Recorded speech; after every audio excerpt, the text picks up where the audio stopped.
एक बात कहा जाता है कि ऊपर वाला जब देता है तो छप्पर फाड़ के देता है।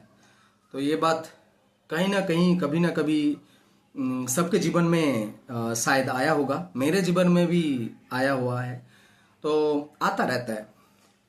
आज बात करना है कि हमारे जीवन में ना जब दुख आते हैं ना तो एक के बाद एक दुख आते हैं, और जब सुख आते हैं ना तब एक के बाद एक सुख आता रहता है। तो जो डियर स्टूडेंट्स, जो लोग तुम लोग अभी पढ़ाई कर रहे हो, या जो लोग बिजनेस शुरू किए हो, या नौकरी के लिए प्रिपरेशन शुरू किए हो, तो तुम लोग भी देखना जीवन में तुम लोगों के साथ भी ऐसा होने वाला है कि बहुत सारे प्रॉब्लम्स एक साथ आ रहा है, एक के बाद एक आ रहा है। तुमको दिक्कत होगा, तुमको टेंशन हो जाएगा, अरे एक साथ ऐसे प्रॉब्लम कैसे सॉल्व करे, एक साथ ऐसे ऐसे क्या क्या करूं अभी।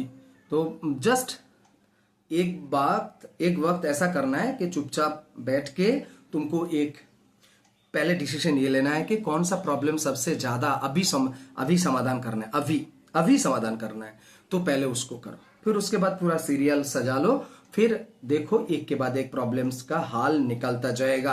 हालांकि 100% होगा कि नहीं होगा ये तो तुम्हारे करने के ऊपर निर्भर करता है। और ऐसा हम लोग तो जानते ही हैं, जब कभी प्रॉब्लम्स आते हैं तब कुछ ना कुछ लेकर जाते हैं, मतलब कुछ ना कुछ हम लोग खोते हैं। हालांकि हम लोग कोशिश करते हैं लेस सती जो है वो लॉस जो है वो कम हो। तो ये इस बात पे ऊपर तुम लोग ध्यान जरूर दो। और जब खुशी भी आएंगे वैसे ही तो क्या करना है कि ऐसा ज्यादा उत्तेजित नहीं होना है, और किसी को अपमान नहीं करना है, किसी को छोटा नहीं करना है। अपना जीवन है, सुख को भी अनुभव करना चाहिए। तो कल मेरा एक स्टूडेंट है, वो हमारी पूर्व वर्धमान डिस्ट्रिक्ट के ही हैं। तो कल एग्जाम था टाटा नगर रांची में। वो फोन कर रहे थे, सर कल एग्जाम है, आज एग्जाम है, हालांकि कल फोन किए थे।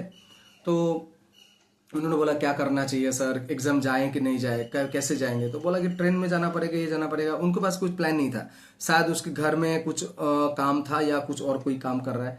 तो आप देखो वहां पर प्रॉब्लम्स हो सकता है। अब वो कुछ काम नहीं करता, अभी वो बेकार है, मतलब जॉबलेस है।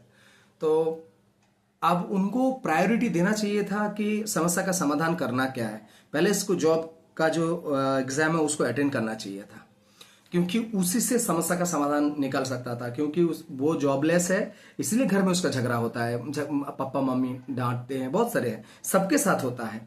तो पहले उनको प्रायोरिटी ये देना चाहिए था। हालांकि दूर है तो क्या है, जाना पड़ेगा, है ना। आदमी घर में बैठा रहेगा तब जाके कुछ सफलता पाएंगे क्या, ऐसे थोड़ी होता है।